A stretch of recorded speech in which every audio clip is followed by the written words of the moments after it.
Hey, my name is Scott Lydon, and you're watching Swifty. In this video, we're going to explore Swift's map, filter, and reduce. And basically, I'm going to show you the thinking behind closure syntax. If you've ever had a deer in the headlights moment when you're looking at a closure or a bunch of closures and closures passed as arguments, this will definitely help you keep everything straight. There are some pretty cool functions that take closures that come for free with Swift that are methods on arrays. So I'm going to delete these and I'm going to show you one of them. So first I'm going to define a function called backward, and the first parameter I'm going to call it S1 and string, and S2 and string, and this function is going to return a Boolean value, and here it is. S1 is more than S2. Now, when you're creating a parameter list, let's think of it as this one module. The leftmost parameter is the external parameter. The rightmost parameter name is the internal parameter, which means it's used internally in this body of the function. And it has to have the type string. So that means if we want to call backwards, it doesn't force me to write S1 and then to give a parameter. It doesn't even let me do that. It doesn't let me do this because the external parameter is an empty or absent one. So we're able to do this.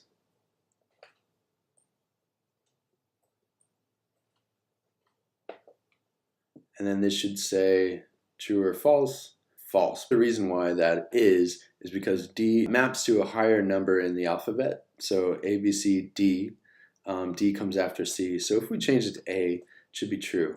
So let's say we wanted to have the external parameter.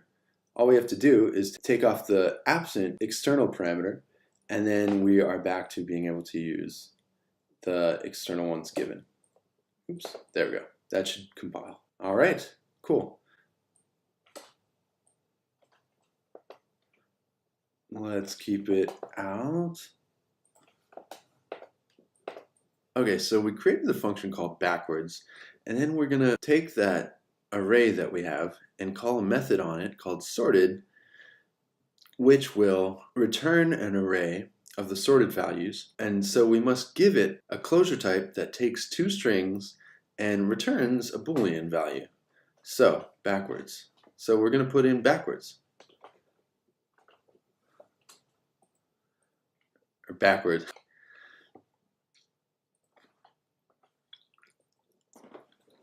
And basically what the sorted is really doing is it's taking that closure, which returns a Boolean value, and it iterates through enough until it organizes it so that this will only be true. That the one to the left, so you'll notice that E is a higher value in the alphabet than D, and D is a higher value in the alphabet than C, and then B is a higher value than A.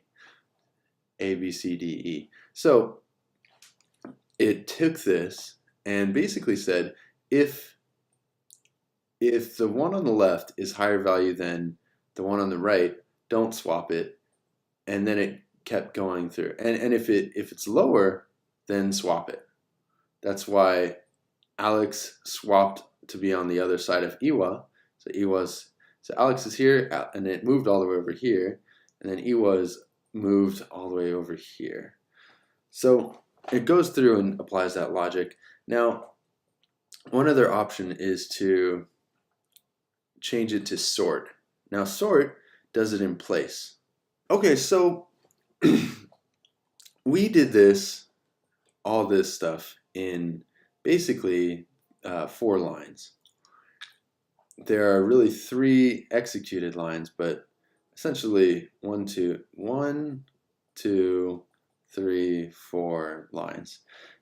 There are better ways to do this, and that's a feature that comes with Swift closure syntax. Now, instead of defining a separate function, one thing I could do is simply put in, I can do this. I can do reversed names. Oops. Instead of this, I can do an array of type string. And then I can do reverse names dot equals names dot sorted by, and then I can do this. So then it gives me S1 string, S2 string, and then I can execute the code. Return S1, S2, and then reverse names is going to be, oops, it's going to be this.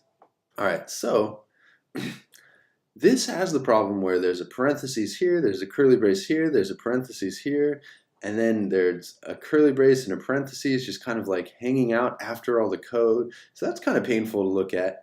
So one thing that Swift lets us do is that we could take out parts of this. So we can actually do this in a single line for one. And that's still kind of a pain to look at. But Swift can infer.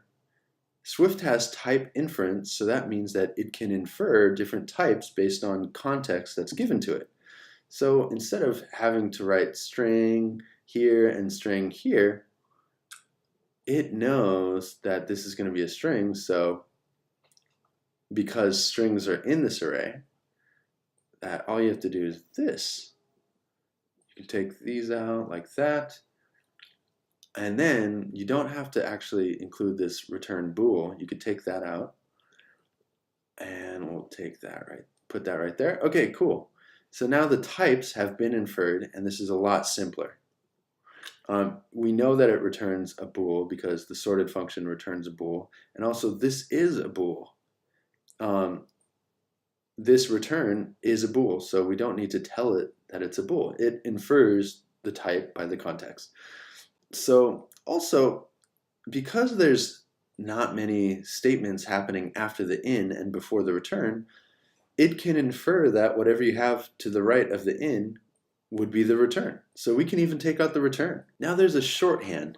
So notice how now Swift provides shorthands. So notice how S1 is here and then S1 is here. You don't really need to give it a specific name if it has names provided, such as shorthands.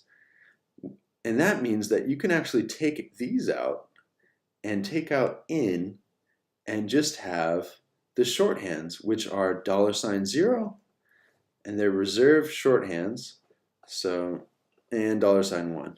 And they have significance in this context. All right, so that's one way to do it. And I'll just print reserved names just so you can see that it's still working. There's an even shorter way of writing this, and that's with operator methods. So operators are these things like this, and like greater than, less than, equal to, and so forth. So Swift defines the string-specific implementation of the greater than operator as having two parameters of type string and returning a value of type bool. And that matches the exact method type needed by the sorted by parameter right here. So we can actually take out the shorthands and simply do that. So the operators themselves are closures on their own, and they take two parameters, one on the left side and one on the right side, and they return a Boolean value. And that's exactly the type needed by sort. Let's go check. So rev equals, let's say, let rev equal names dot sort, and check this out right here. It takes a string, takes another string, and then returns a Boolean value. So that means that the operator is the exact same thing. The operator itself is a closure. So it takes a string and then it takes a string, and then it returns a Boolean value. And now we can make it the other way, and then it's going to reverse the array, Alex A, B, C, D, E. And that is why you might see all those different ways of writing closures.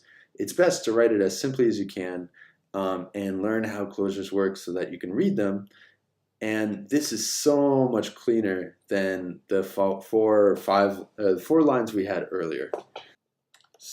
So let's say we wanted to turn all the words into the number 100. We'd have to do underscore in and 100.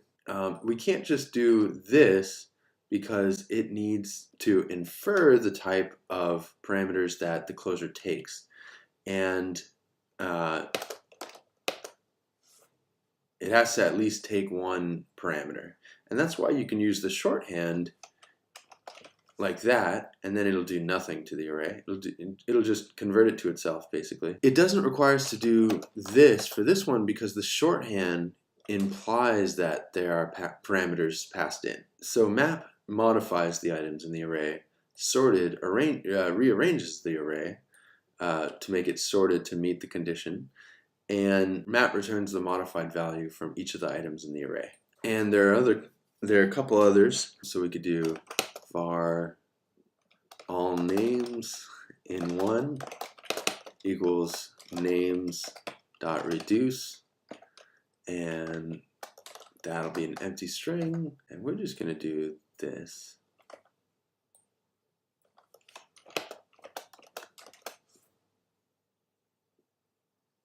And we're going to print all names. So reduce is one of the very interesting method on arrays because unlike the other ones which return arrays, reduce only returns one value.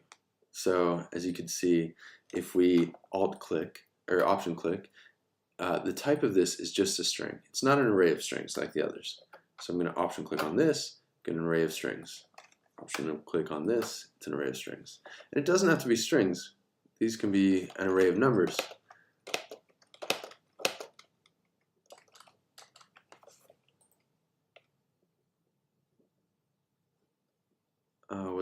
This is the issue.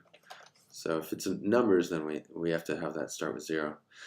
Or another number, we can make it 100. And then it's going to print out 162. Right there, cool.